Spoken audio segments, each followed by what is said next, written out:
తుఫాను అన్నారు కదండి 4 రోజుల పాటు. మా ఫస్ట్ ఫ్లోర్ టెర్రస్ అండి. అసలు ఎలా ఉంది ఏంటి డ్రైన్ హోల్ అది చూడటం కోసం వచ్చాను. మొన్నే క్లీన్ చేయించామండి. ఇక్కడ మొక్కలన్నీ కూడా పక్కకు పెట్టామన్నమాట. డ్యామ్ ప్రూఫ్ పెయింట్ కొద్దిగా మిగిలింది. ఆ పెయింట్ వేద్దామని ఇలా కుండీల మీదకి కుండీలు ఎక్కించేసామండి. కొన్ని ఇంకా కొత్త మొక్కలు కూడా నాటలేదు. Grafted plants వస్తాయన్నారండి. అందుకనే ఇవి వచ్చాక నాటొచ్చు అని చెప్పేసి ఆ కుండీలన్నీ కూడా ఇలా ఒకదాని మీద ఒకటి చేర్చేసాము.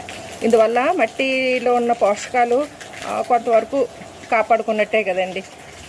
ఇదిగోండి ఇక్కడ నార్లు అండి. ఇవి మరీ వర్షానికి పాడైపోతాయని పక్కకి తెచ్చిపెట్టేసాము. మొక్కలు మాత్రం ఫుల్ హ్యాపీ అండి. మనం ఎంత నీళ్ళు పోసినా కానీ ఈ వర్షం నీళ్ళ సాటి రాదు కదండి. చక్క హాయిగా ఆ వర్షంలో తడుస్తూ ఎంత బాగున్నాయో చూడండి మొక్కలు. వర్షాలకి తడిసిన మొక్కల పచ్చదనమే వేరండి. చక్కగా నెగనెగలాడిపోతున్నాయి.